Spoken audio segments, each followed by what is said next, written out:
Hello नमस्कार किए कहते मु दुर्योधन नायक तालदा काकटपुर पुरी कहूली। दुर्योधन बाबू नमस्कार। नमस्कार आज्ञा केमती अच्छा? हाँ आज्ञा भल अच्छे आप पुरी कहते दुर्योधन बाबू जय जगन्नाथ।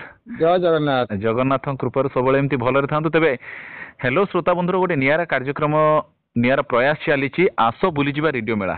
आज्ञा आगुरी के रेडियो मेला बुली आसी कि? हाँ मु 2017 जाइली। अच्छा बहुत सुंदर कथा। तेरे जब रेडियो मेला बुली आसी कौन अनुभूति सांगरे नहीं जाइए? हाँ बहुत पिला सहित देखाला आपण मान सहित देखाला। द्वितीय कथा आम पुराना रेडियो रेडियो जिते प्रकार भेराइटी स्टोर सब आम से पाइलु। अच्छा एथर रेडियो मेला आसुचंती तो? आज्ञा आपण एका आसुचंती ना घर परिवार अन्य सदस्य माने भी आसुचंती? बहुत सुंदर कथा। खुशी कथा जे आम समस्त को एका संगे से भेट हो पार समस्त को सहित मिसिबार सुजोग मिलिबो। तेबे आपण केबेठारु रेडियो सुनुछंती? मो 1993 मसिया रेडियो सुनलानी। 1993 मसिया रेडियो सुनुछंती। को कार्यक्रम आपन सबठारु बेसी भलो लागे? मते तो आकाशवाणी कटकर प्रति प्रोग्राम मु सुने।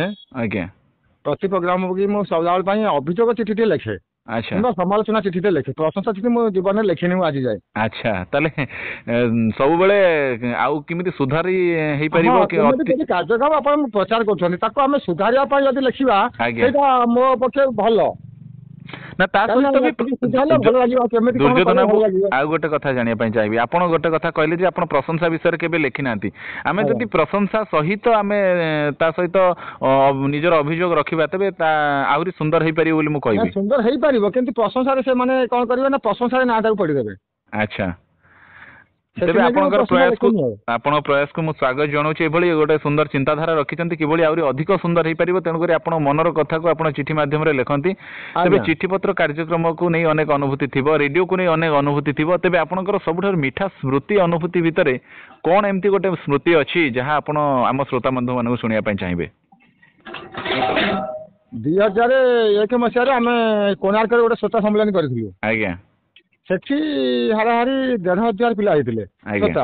आज्ञा से पिला आउ वर्तमान जो श्रोता अछंती सेमान सहित संपर्क सेतेटा भलो रहि पाउनी। अच्छा सेति नेगिरी मु टिके दुखित किंतु सेही भली जदि हमर 1000-1500 श्रोता जदि गोटे जगह जुटिबे केते बहुत मजा लागियो। बहुत सुंदर माने दुनिया विषय जानि परिया दुनिया पिला विषय जानि परिया सेति नेगिरी मते भलो लागे। अच्छा बहुत बढ़िया कथा। तेबे आपण रेडियो मेला को आसुछंती आपनको निज प्रिय आरजे अनेक श्रोता मान सहित भेट हेबो। तेबे सेमानको पई कोन नै कि आसुछंती संगरे आम पई कोन नै कि आसुछंती? सर कोन नै कि जिबा आ मनुष्य जीवन रे कोन अछि सेही भल पाइबा आपण मानक सहित देखा साक्षात हवा ए तो बहुत बड़ कथा सब थारे। निश्चित खूब सुंदर मतामत उत्तर टिए देले जे हमर जो भल पाइबा अछि स्नेह सौहार्द अछि ता थारु अधिक किछि नै सेति कि किछि दबा नबार किछि न थाए। आज्ञा आज्ञा तेबे आमे अपेक्षा करिबु भंजकला मंडप भुवनेश्वर ठारे आसंता 13 एवं 14 तारीख। आज्ञा फेब्रुआरी 13 एवं 14 आपनक परिवार सहित आसंतु बंधु परिजन मानकु नेकी आसंतु रेडियो रो नुआ हैम रेडियो एग्जिबिशन अच्छी सहित नुआ पुराना रेडियो मध्य किणी नहीं पारे सुलभ मूल्य रे रेडियो रिपेयर मध्य करि परिबे। अनेक प्रतियोगिता होउची आ सबुठार बड़ कथा होउची मेगा आरजे हंट होउची जोथिरे जो पिला माने आरजे हबर स्वप्न देखिचंती तांको स्वप्न को साकार करि परिबे। ओडिसा बड़ प्रयास एटा सबुठार बड़ प्रयास एटा। आज्ञा ओडिसा एटा प्रथम थर पई गोटे नियुक्ति करा जाउची जोठी कि पिला मानको सेही जगह रे नियुक्ति रो सुवर्ण सुजोग अछि ऑन द स्पॉट सेही जगह रे ही से मानको तांकर नियुक्ति पत्र मिलिबो। आज्ञा एटा बहुत बड़ भल कथा है एथर बहुत भल कथा कारण प्रति वर्ष कोन शुभेच्छा जणैबे जे अछंती यार उद्योक्ता सुब्रत कुमार पति जे रेडियो फेयर रो मुख्य उद्योक्ता कन्वेनर अछि। मो सार को बहुत धन्यवाद देबी काहे कि ना ओडिसा रे बेकारी समस्या जते बढ़ी चली छी से अनुसार जदि 40 पिला नियुक्त कले बहुत बड़ कथा सेति ना कि मो 40 पिला नियुक्त होबा सुनी छी और बहुत बड़ कथा एटा धन्यवाद देबी से सार को बहुत बहुत धन्यवाद। आमे चाहिबो आपनको शुभेच्छार वार्ता निश्चित सारंग पाखर पहुंचबो। आमे अपेक्षा रहिला भेट होबा। तेबे आसंतु एका संगरे कहिबा आसो बुली जिबा रेडियो मेला। आसो बुली जिबा रेडियो मेला। आसो बुली जिबा रेडियो मेला। आज्ञा नमस्कार। जय जगन्नाथ। जय जगन्नाथ।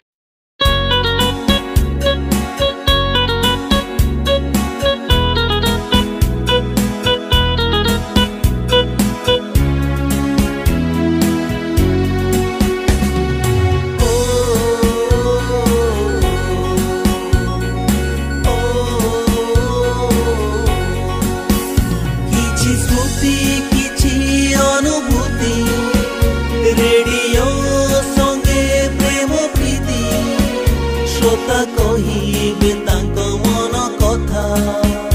ভাব আবেগ শবদর সিন্ধু হ্যালো শ্রোতা বন্ধু